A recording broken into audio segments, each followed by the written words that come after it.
Hi, Mrs. Stanley here. Let's talk about polynomial functions. The objective you'll see is I can identify polynomials and key characteristics of their graphs. A lot of this lesson will be review from Algebra 2. So let's just get started. First, the definition of a polynomial function right here. A polynomial function is a function of the form f of x equals a sub n x to the n plus a sub n minus 1. I'm not going to read this whole thing, but look at the numbers. Basically, you have this constant repeating, adding. It could also be subtracting of a constant and then x raised to a power. The coefficients a sub n minus 1, and so on are real numbers. A sub n cannot equal 0, and n is a positive integer. No negative exponents. So break that down real quick. It doesn't say that a has to be a positive. A can be a negative integer, but n has to be a positive integer. You cannot have a negative exponent, and you cannot have like the a sub n, the n isn't really a number there. It's just saying that there's different constants in front of each x. They can repeat. There's no rule about the constant, except that they are real numbers. Okay? So let's look at the next part. It's asking about shape and continuity. So let's write here about the shape and continuity of polynomial functions. Here we go. Polynomial functions are smooth curves with no breaks or gaps and are continuous for all real numbers. So think about any of the polynomials that you're used to. You have done linear functions. You have done quadratic functions. You've done cubic functions. You may have graphed some x to the fourth, x to the fifth. Actually, we know in the last unit we did graph various functions with different exponents. Whenever you have a polynomial, it is continuous for all real numbers. Let me change the color of my highlighter so it doesn't conflict with this green, but look right here. I can tell you that this right here, polynomials are continuous for all real numbers. That comes up over and over and over again whenever you take calculus. It's a very important detail just to accept as a fact, and it becomes useful because in calculus, sometimes we have to prove that things are continuous. And if it's a polynomial, we can say, oh, it's continuous for all real numbers. It's like a property. So that's excellent information. Now let's look at what is the degree. Here we go. The highest exponent n of a polynomial is called the degree. Polynomials are classified by degree. Again, I think this is review for you. We even do this all the way back in Algebra 1. The highest exponent. So when we look down here, let's look at these examples and classify them. What is the degree of this right here? F of x equals 2. There is no exponent. There's no x. So the degree is 0. And we classify that as a constant. Okay.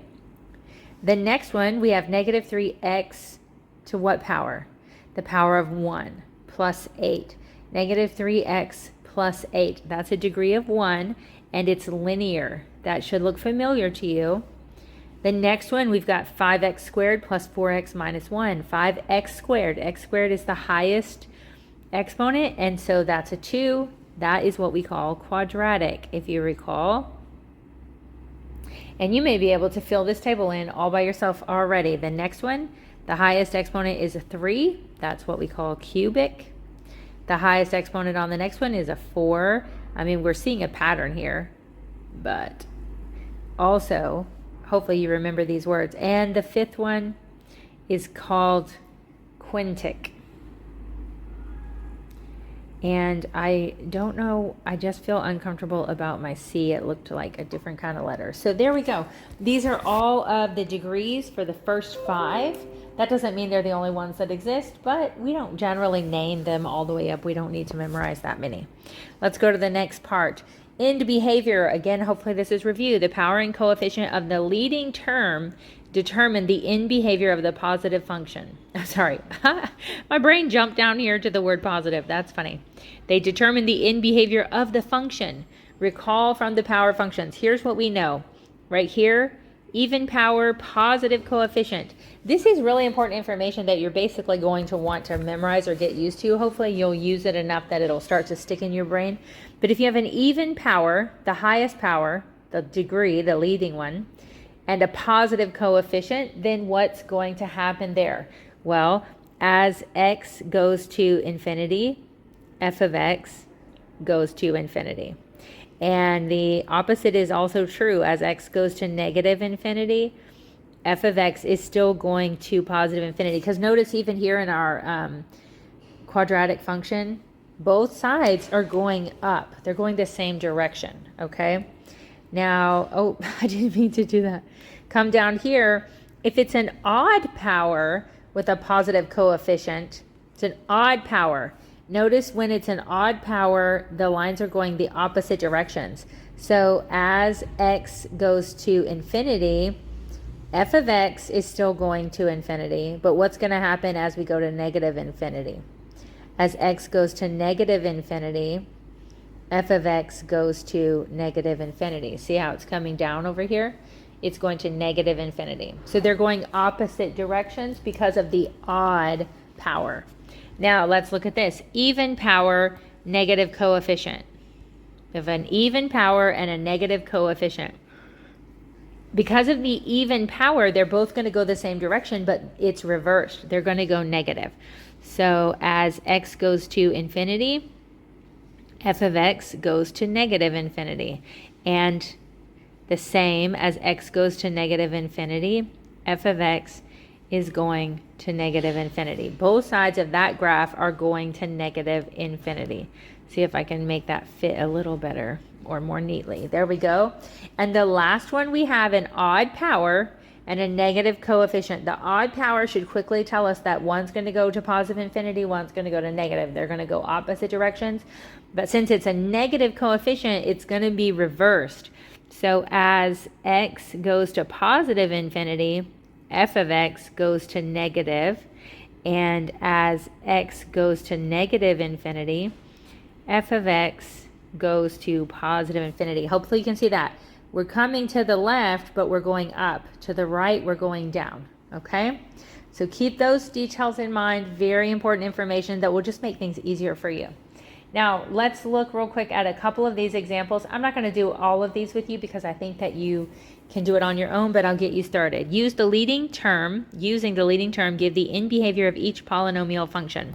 So in the leading term, you're looking for the highest degree. It should be in standard form, but every now and then, they try to throw one at you to see if you're paying attention. So just double check that they're in standard form, which means the exponents are in order.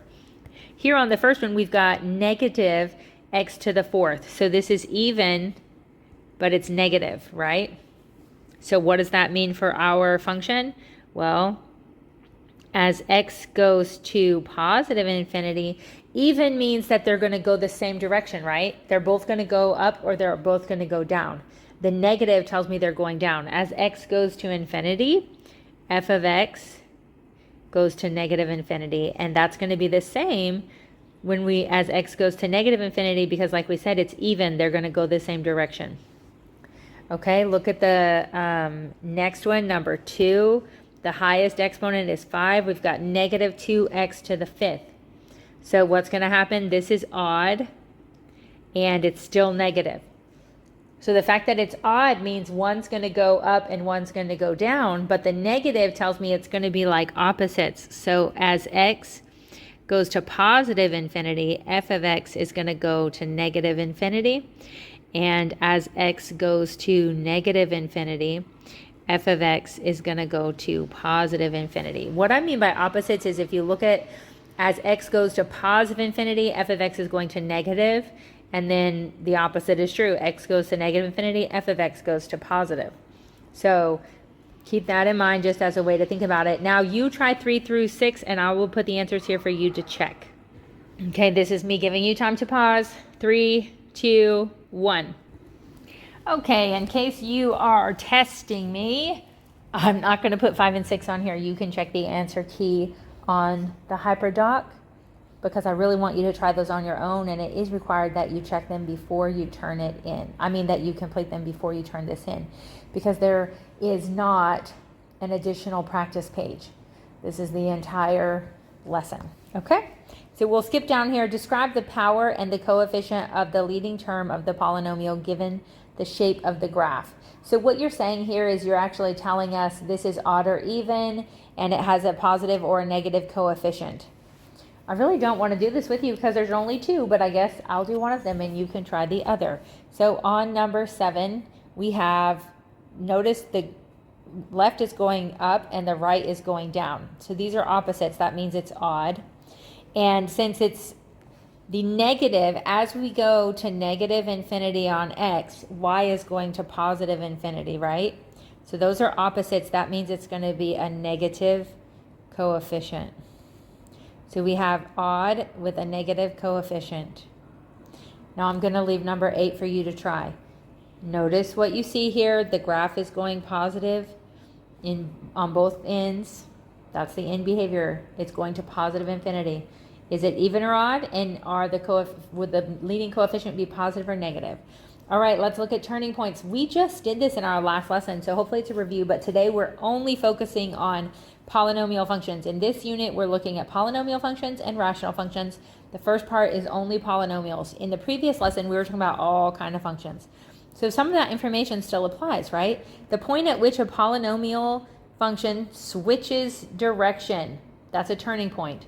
We remember we already talked about points of inflection.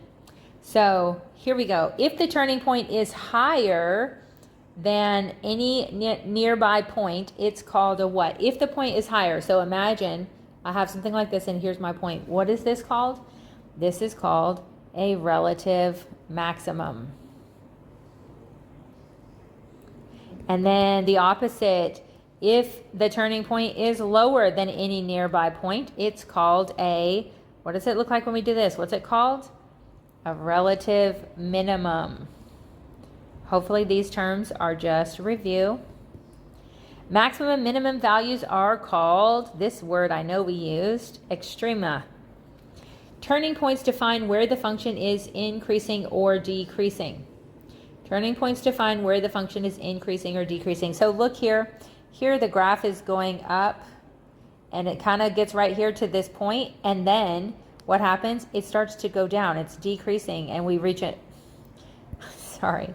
And we reach another point and then it starts to increase again. Those 2 points, this one being a relative max and this one being a relative min, are where we are switching from positive, increasing or decreasing. Now let's look here. This is an example to find the turning points of the function on a graphing calculator.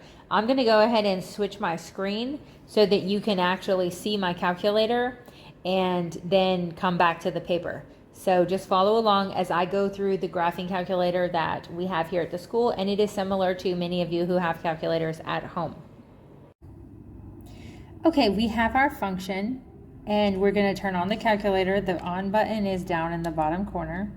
And then we're going to push y equals because we need to put our function into the calculator. And you can remember that because we always want to get y by itself. It's y equals. So for x, next to the green button where it says alpha, there is a shortcut for the letter x. It has like an x, a t, a theta, and an n. You can just push that and it'll give an x. And then to get the power of 3, you do the rooftop 3. And then make sure that you click the side arrow to go back to the normal. This is kind of like when you're doing it, if you've ever done this on a regular computer, you have to do it too. Plus 5x, there is a shortcut for x squared. Right here above the log button, it says x squared. You can put that in, it adds an exponent 2 on anything. You can do it for numbers also. Minus 8x minus 1. So there's our function. You should be able to see that I have entered my function in the calculator. I can go over here and graph it and you can see what the graph looks like. Now this is just the basic standard window, and you can push the zoom button and just zoom out, for example, and it will bring it a little further out when you push enter. And you'll see that we see a lot less of it, but further from the top and the bottom. You could also zoom in. This is number 2. When we hit enter, we zoom in. If you ever change the settings and you want to go back to the standard window, if you push zoom, you can see number 6 says standard. Number 5 says square, so it'll make it into an even window from top to bottom, left to right. But anyway, we don't need all of that for today. We're just looking at the standard graph. And we want to find the maximum and the minimums. What we do need is to be able to see the maximum and the minimum. That could help us. It's not necessary. But the blue button is the second button. So we push second trace, and the blue word is C-A-L-C, calc, like to calculate. It's right next to the graphing button, right where my thumb is. So we push that, and notice that number 3 says minimum and number 4 says maximum. If I push number 3, I'm going to be trying to find the minimum here on the graph. You should see this little cursing blink, this cursor that is blinking, and it asks me for the left bound. Basically, I want to be on the left side of the minimum that I'm looking for and hit enter. Fortunately, it starts right here on the y-axis, and the minimum that I'm looking for is right here, if you think about it. So I'm on the left side. I hit enter, and notice it'll ask me for a right bound. I want to go to the right side. It's basically allowing me to choose the area of the graph that I want it to focus on, and it's going to tell me what is the minimum point on this graph in that area. So now that I'm on the right side, I push enter. It does give me an opportunity to guess. You could scroll down to get right on it if you wanted to. You could type something in. Most people just hit enter and ignore it because you don't want to guess. You want the calculator to tell you. Let's just do 2 digits. So 0.67 and negative 3.81. Now I want to find the maximum, and you can see it's off the screen. You do have 2 choices. You could change the zoom, change the window so that you can see more, or you can go back to calculate and choose maximum is 4. Again, it's going to ask you for the left, and notice that my calculator this time is on that minimum point where I had it. So I've got to arrow over. Here's the problem. I can't see the maximum, so I have to keep going until it shows up over here on this side where my line is. Notice I'm pushing all this time. I was pushing the arrow, and there it is. It showed up. You see that cursor flashing right there? Then I can push enter. And then what I would have to do is arrow all the way back over until I see it on the right side again. Keep going. I'm pushing enter. You might not be able to tell. The screen is adjusting, and now my cursor has shown up again. There's my little flashing cursor. And so now I could push enter and guess. Push enter, and I got negative 3.99999. We're going to round that up to negative 4, and y equals 47. So we got negative 4 and y equals 47. If you didn't want to have to do all those arrows, one thing you could do is go to zoom and do zoom out. And then as soon as you can see the top of the hill, we can see it right up there, see? Then we could do it again. Second, calculate 4 for the maximum. It's not as many clicks to get over on the left. But we go back over to the right, enter, enter. Notice this time we got a more precise answer, negative 4 and 47. Or maybe it's less precise. I mean, it just kind of depends. Is it exactly negative 4 or not? I'm not sure. But so there's our answer for our maximum and our minimum. And we can go back to the other screen so that we can continue. All right, now that we looked at our calculator, let's fill in the blanks here. What was the relative maximum that we found? Negative 447. And 0.67 was the minimum, and negative 3.81. So we had a relative maximum and a relative minimum. And what does that tell us about our increasing intervals? Well, from negative infinity to negative 4, it was increasing. And then it started to decrease from negative 4 all the way to 0.67. And then it started increasing again, 0.67 to positive infinity. So we had 2 increasing intervals and 1 decreasing interval. Now, one more section here. This is very much a review of what we did in the last unit. We did a lot of this type of graphing and discussing about functions. In this case, we're only looking at polynomial functions. So you have the calculator now, so you can find the maximum or the minimum using your calculator.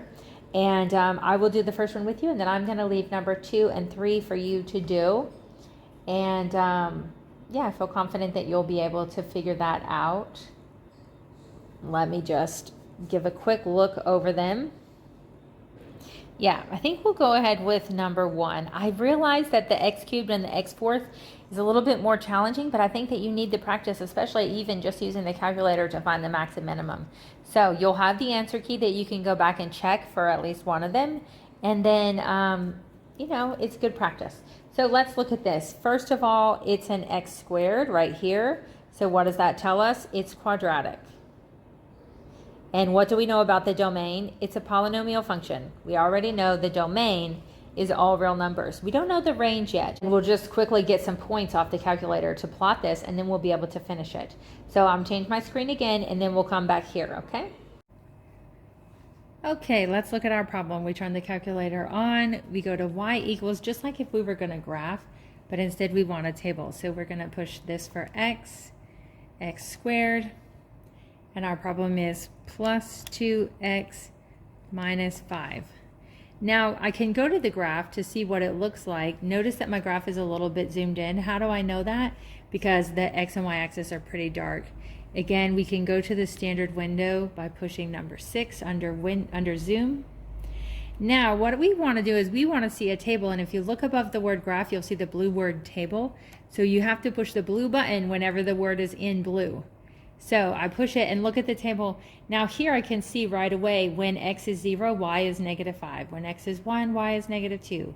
And so on. Notice the x is counting 0, 1, 2, 3, and I can go arrow up to get more negatives. We just need a few points to plot. So go ahead and jot those down somewhere because we are going to change our screen back to the other page. But this is just an example, and I'll give you a quick tip. You see this right here, the blue word is abbreviated TBL-SET, that's table set. If I push table set, I could tell the table to start at, for example, negative 10 and go by 0.5 instead of 1. And when I go back to my table, second table, notice now the x starts at negative 10 and it's counting by 0.5. Generally, you're going to want it to count by units of 1. But sometimes you might want, what if you want 0.1? You want to go up by 1/10 at a time. It is possible. And generally, we just leave the table starting at 0. There's not a right or wrong, but just know that you can always change that if you want to. Okay, so this is our points for our equation that we're graphing, and let's go back to the graph now. All right, now that we've got our points from the calculator, we can draw our graph. First, plot like 5 points. Okay, here's our 5 points, connecting them. Notice it doesn't have to be perfect. You can see that even I missed some of the points. I'm going to try one more time, and that's it. And there we go. This is my graph, and then we can come over here. What did we find out about our range? Think about it. The graph doesn't go anywhere below this line, right? And what is that line? That line is -6, and so the range is y such that y is greater than or equal to -6. It is equal because we have a point right there. We just don't have anything lower than it. Relative minimum is that point, -1, -6. We don't have any maximum. Is there an increasing interval? Yes, increasing is on this side, right? If I were to trace that side of the graph, it's increasing. So from my minimum, the x value is -1. From -1 continuing on forever, it's increasing. And from -1 going the other way, negative infinity to -1, it's decreasing, right? This side of the graph is basically going down. Don't let the arrow confuse you. You're looking as we move from left to right. As I move this way like I'm reading, is the graph coming down or up? That's one way that you can quickly tell increasing or decreasing. And the end behavior. The end behavior, we can see that as x goes to positive infinity, f of x is going to go to positive infinity. And as x goes to negative infinity, f of x is also going to negative, I said also going and then I wrote it wrong. Also going to positive infinity. It is even and it's a positive. So the even means they're going the same direction, and the positive tells us that they're going up. So we know that this is a positive coefficient and they're both going to positive infinity. Okay? Now, like I said, I want you to try 2 and 3. Check your answer key to see at least one of them, and then you are done. Don't forget to go to part 2.